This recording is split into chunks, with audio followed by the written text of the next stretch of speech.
Women in Far North Queensland are being denied the chance to choose how they give birth. It follows the controversial decision by Cairns Private Hospital to shut its birthing suites. As Jonathan Lee explains, private obstetricians are frustrated, having been locked out of the public hospital as well. They are families whose birthing plans are now in chaos. It should be a concern for everyone. We're not a regional community that is in the middle of nowhere. It sort of feels third worldish, if you like. From its mountains to marinas, Far North Queensland is twice the size of Tasmania. 300,000 locals call it home, but this month the owners of Cairns Private Hospital, Ramsay Health, controversially shut its birthing suites.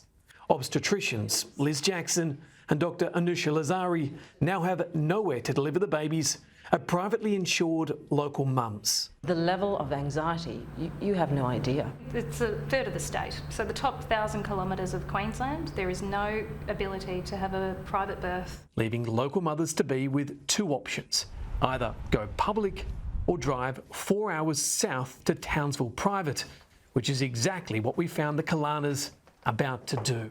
This last week has been so stressful because I'm so worried about the baby coming early, days away from us leaving, because the thought of having to go to the public hospital here and have to fight for my rights for what I want. Heather wants to have an elective caesarean birth. In the private system, it's an option, but the public hospital says elective caesareans don't match its so-called philosophy. Instead, it advocates for a traditional birth, delivered not by a doctor, but by a rostered midwife. It's a cheaper model where mothers remain for half as long, 1 to 2 days, and partners like Matthew are unable to stay overnight. It means in the public, women don't get to choose who monitors their health or who delivers their baby. For our first child, I am scared. And that was the big reason we chose private, was because I wanted a doctor to look after me because I'm scared. Having delivered their first IVF child, the Pensinis hoped their obstetrician would be able to deliver their second child, even if only at the public hospital. I'm yet to hear any reasonable, logical or any reason at all as to why they won't allow that to happen. Yeah, very frustrating, very. I put it very indelicately. All women have a right to know who's between their legs. To fix the issue, both private obstetricians have asked to work out of the public hospital at no expense to the taxpayer. What could you offer the public hospital? We're free for them. Yeah, we're free. The hospital charges the private health fund for the delivery, and we charge the private health fund for the delivery. And this is available throughout Australia.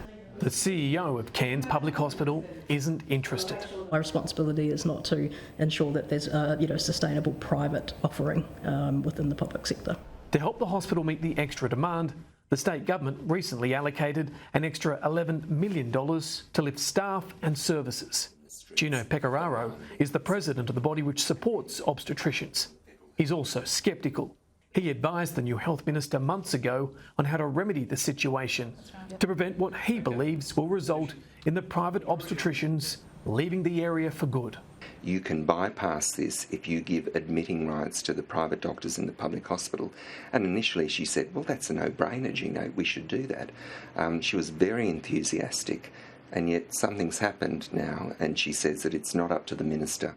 Lena Singh doesn't want an intervention. The clinical risk associated with different models of care, different teams coming in and out, and working with, again, some of our public staff brings a level of complexity that I wasn't prepared as the Chief Executive to sustain or introduce into my organisation.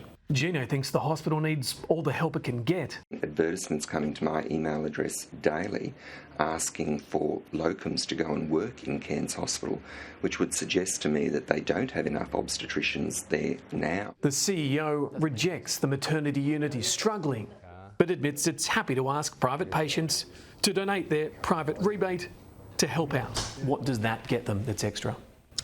Look, to be honest, I'm unsure. I would have to, no. So it would just effectively be their contribution to the public service. For those who paid 12 months of top-tier premiums, if not more. I can guarantee you I'm not going to get a refund from my private health insurer based on the fact that I can't deliver in a public hospital. Jonathan Lee, Sky News.